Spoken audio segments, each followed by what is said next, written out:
It's the free lunch myth. The belief that somehow or other government can spend money at nobody's expense. I don't know how many of you have ever heard of a wonderful description of government that was made by a French economist by the name of Frédéric Bastiat about 150 years ago. He said, government is that fiction whereby everybody believes that he can live at the expense of everybody else.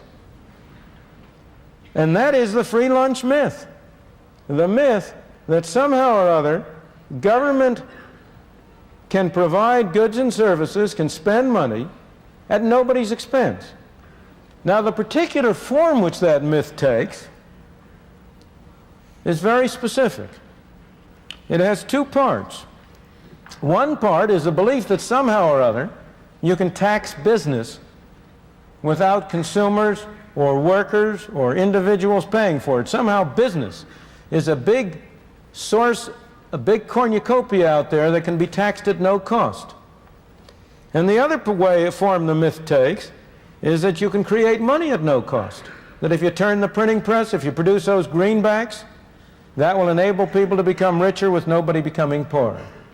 Well, let me look at first problem. Can you tax business? What's business? There's no business to be taxed. There are people. Only people can pay taxes. Can I tax this floor? Can I tax the building? The building can't pay taxes. Only people can pay taxes. So when you talk about a tax on business, it has to be paid by somebody. Either it's paid by the stockholder, or it's paid by the customer, or it's paid by the worker. There's no other way it can come from. There's no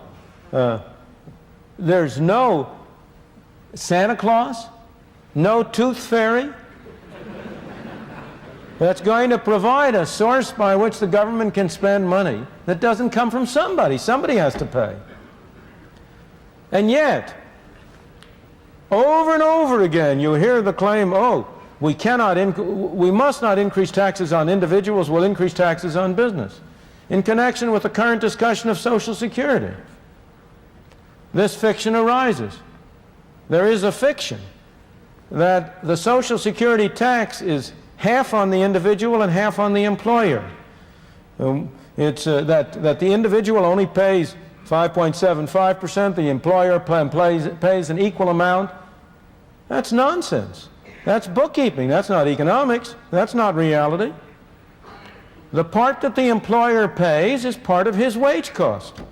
If an employer considers whether it's worth his while to hire an additional worker, he has to consider as part of his cost not only what he pays to the worker, but also the extra taxes he will have to pay to the government.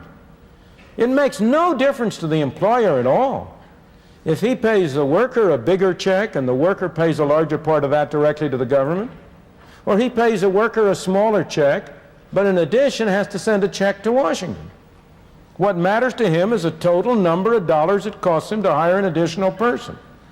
So the fact is, the logic is, the reason is, that the so-called tax on the employer is paid by the employee. Now, this has always been clear from economic reasoning, general economic reasoning, but it has also been subjected to empirical test. And a book even from that temple of belief in greater and bigger government, the Brookings Institution in Washington, published a couple of years ago, demonstrated empirically that the tax on the employer was really paid by the employee, that it was shifted to the employee, and it can't be any other way, as you will see if you think about it. So business doesn't pay that tax. And yet, despite this, you have the great move in Congress right now in remedying the problem of Social Security to impose a larger fraction of the tax on business on the alleged grounds that somehow or other that spares the worker. It doesn't have any such effect. It reduces the incentive to hire people and thus is imposed on the worker. But again, if you look at the taxing corporate profits, the distinction you have to draw is between who writes the check and who fundamentally bears the cost. It may well be that an official of a corporation writes the check for the tax on profits, so-called profits. He writes the check, but who pays it? He doesn't pay it. Here is a poor fellow who may be earning a modest competence. He may be writing a check for $10 million. That isn't coming out of his hide.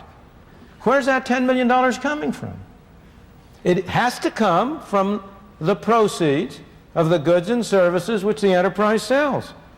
And that $10 million is $10 million less available either for cutting prices or for paying out dividends or for paying wages and salaries. The tax is borne by people. And for this reason, I must say, I have always myself been strongly in favor of eliminating altogether the tax on corporations. So it's open and above board that you are taxing people, and that you do not conceal that fact by appearing to tax corporations. Well, again, with respect to money, can you print money at no cost? It's very cheap to turn out those pieces of paper. But does that get society something for nothing? Not at all. It's simply a different form of taxation. If you print money, people have more money to spend. If they spend more money on the same amount of goods, prices go up. And in effect, everybody is paying a tax through inflation. Once again, it's only a form of taxation.